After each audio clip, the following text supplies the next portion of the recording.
Kembali lagi di Cerita Cinta Channel. Jangan lupa like, comment, and subscribe ya. Terima kasih. Emma berjalan mengendap-endap menuju tempat tidur dan meletakkan Mimi dan Momo ke atas tempat tidur dengan pelan. "Nue, jangan menggangguku," kesal Vika dengan mata yang masih terpejam. Tidurnya terusik karena ada yang menciuminya. Perlahan ia membuka matanya dan betapa terkejutnya dia melihat dua makhluk yang menggemaskan itu ada di atas tempat tidur. "Oh ya ampun, Mimi Momo, aku sangat merindukan kalian," pekik Vika bahagia. Kemudian ia mendudukkan diri dan memeluk dua hewan kecil itu. "Kamu suka?" tanya Emma, lalu ikut memeluk istrinya dari samping dan meletakkan dagunya di pundak sang istri. "Sangat, terima kasih telah membawanya ke sini," ucap Vika masih memeluk hewan kecil tersebut. Hanya terima kasih, tidak ada imbalannya begitu. Kiss me," ucap Emma sembari memonyongkan bibirnya. "Dasar perhitungan," kesal Vika. Kemudian ia meletakkan dua hewan kecil itu, lalu tangannya menarik tengkuk Emma dan mendaratkan ciuman manis di permukaan bibir suaminya. Emma tersenyum senang dan tidak menyia-nyiakan kesempatan. Lalu ia menahan tengkuk Vika dan melumat bibir manis yang sudah menjadi candunya itu dengan sangat rakus. Dan dua hewan kecil yang ada di dekat mereka hanya terdiam dan bengong melihat tingkah kedua majikannya yang sedang main sosor-sosoran. Vika mendorong dada bidang suaminya saat ia merasa kehabisan nafas. "Kebiasaan," gerutu Vika lalu mengusap bibirnya yang basah itu dengan punggung tangannya. "Itu imbalan untukku, sepadan bukan?" ucap Emma terkekeh. Lalu ia beranjak dari atas tempat tidur dan berjalan menuju kamar mandi untuk membersihkan diri. Menyebalkan, apa dia tidak melihat jika ada dua anak kecil di sini yang ternoda?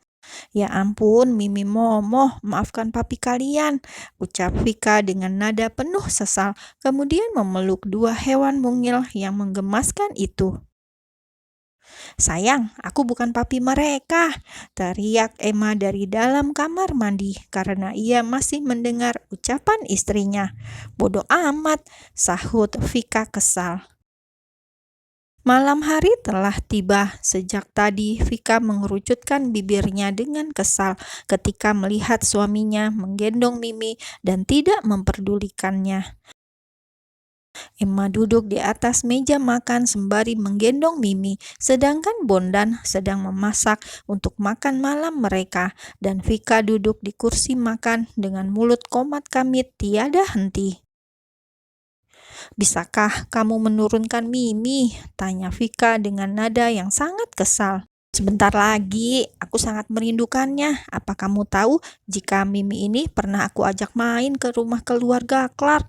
ucap Emma kepada istrinya. "Tidak tahu, tapi rumah keluarga Clark pasti seperti istana ya?" tanya Vika penasaran. "Yap, sangat besar sekali. Nanti kita ke sana setelah kandungan kamu kuat, sekaligus menjenguk Raya yang sudah melahirkan anak keduanya 1 minggu yang lalu," ucap Emma tersenyum tanpa menoleh kepada istrinya, dan ia masih asik dengan Mimi. "Dasar pelakor," gumam Vika dengan sangat pelan sembari menatap sengit Mimi, sedangkan yang ditatap menjulurkan lidahnya seolah sedang meledek Vika. "Nona Raya yang sangat cantik dan seperti Barbie itu sudah melahirkan?" tanya Vika lagi dan menyembunyikan rasa cemburunya. "Iya, tapi lebih cantikan kamu sayang," gombal Emma dan mengerling nakal ke arah istrinya membuat Vika mendengus kesal.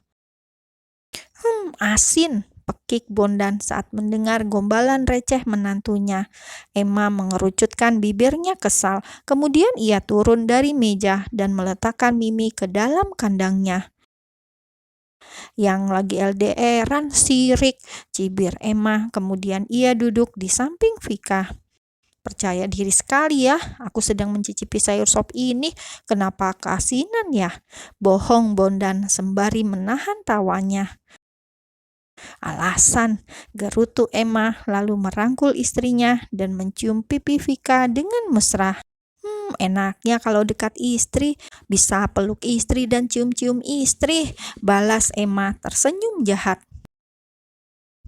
Sudah pernah merasakannya, jawab Bondan terdengar sewot. Iri ya kan? Duh, kasihan yang lagi LDRan. Emma semakin meledek ayah mertuanya yang merangkap jadi ayah tirinya itu. Bondan mendengus kesal dan menatap malas menantunya, dan ia lebih fokus dengan masakannya. Kamu ini jahil banget sih, bisik Vika terkekeh pelan. Selesai memasak dan menyajikan makanan di atas meja dan dibantu oleh Emma, kini saatnya mereka bertiga mulai menyantap makan malamnya dengan tenang. Setelah itu, gantian tugas Emma yang mencuci piring dan membereskan meja makan. Sudah beres semua, bobo yuk yang, kita kelonan, ucap Emma lalu menggendong istrinya. Ingat, jangan kikuk-kikuk dulu kalian ya, masih lemah tuh calon cucuku, sahut Bondan yang masih duduk di meja makan sembari menyesap kopinya. Vika yang mendengar perkataan ayahnya menjadi malu sendiri dan memukul dada suaminya dengan pelan. Tenang, aman terkendali. Memangnya si Raja Wali yang main coblos saja, jawab Emma sedikit berteriak sekaligus menyindir Bondan. Astaga, kenapa aku harus mempunyai mantu dan anak tiri sepertimu sih? Gumam Bondan sembari memperhatikan Emma yang menggendong Vika menaiki anak tangga. Kemudian ia mengambil ponselnya yang tergeletak di atas meja makan, lalu ia membuka ponselnya dan mengirim pesan singkat kepada istrinya. Sudah tidur belum? Pesan terkirim dan Bondan mengetuk-ketuk layar ponselnya itu karena pesannya tidak kunjung ada balasan dari istrinya. Belum, pesan singkat dari Rima. Kenapa belum tidur? Apa kamu ingin tidur di pelukanku? Balas Bondan. Nanti kita khilaf lagi, balas Rima dari seberang sana menahan senyumannya. Sudah sah ini, aku OTW ya, balas Bondan lalu beranjak dari duduknya, mengambil jaket dan kunci motornya di dalam kamar. Sedangkan Vika dan Emma yang sudah merebahkan diri di atas tempat tidur dengan posisi berpelukan dan salah satu tangan Emma dijadikan bantal istrinya dan tangan lainnya mengusap lembut perut yang masih terlihat rata tersebut. Kamu ini jahil banget sama ayah, ucap Vika sembari memeluk suaminya dengan erat.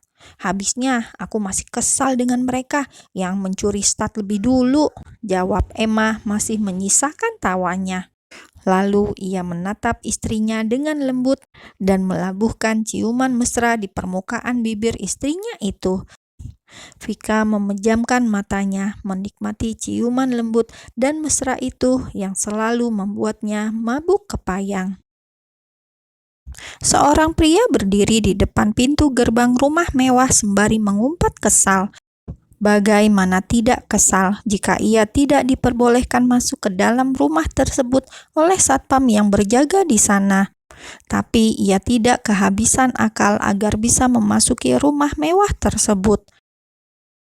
Pak, kenapa aku tidak diperbolehkan masuk? Aku ini suami dari nyonya kalian berdua, ucap Bondan sembari menatap dua satpam yang berdiri di balik gerbang tersebut. Kami tahu, Pak, tapi Denwe tidak memperbolehkan Anda masuk dan ini perintah yang tidak boleh dibantah, ucap salah satu satpam dengan sopan. Tentu saja mereka takut karena Emmanuel yang berkuasa di rumah itu, walaupun sudah tidak tinggal di sana. Emma lah yang menggaji seluruh ART dan satpam yang ada di sana sebagai bawahan yang tidak ingin kehilangan pekerjaan. Tentu saja mereka tidak ingin membantah titah bos besarnya. Anak itu benar-benar keterlaluan, umpatnya dalam hati saat tahu jika dalang di balik semua ini adalah ulah menantu sekaligus anak sambungnya. "Baiklah, aku akan menghubungi istriku saja," ucapnya. Kemudian ia merogoh ponselnya yang ada di dalam waistbag-nya. Kemudian ia menghubungi istrinya dan tidak berselang lama keluarlah wanita cantik dari dalam rumah tersebut menggunakan jubah tidur berwarna pink. Bondan tersenyum senang saat melihat wanita pujaannya yang sudah menjadi istrinya itu menghampirinya. "Kenapa suamiku tidak diperbolehkan masuk?" tanya Rima dengan nada yang tidak bersahabat kepada dua satpam tersebut. Kedua satpam tersebut menundukkan kepala, tidak berani menatap majikannya yang terlihat sangat marah.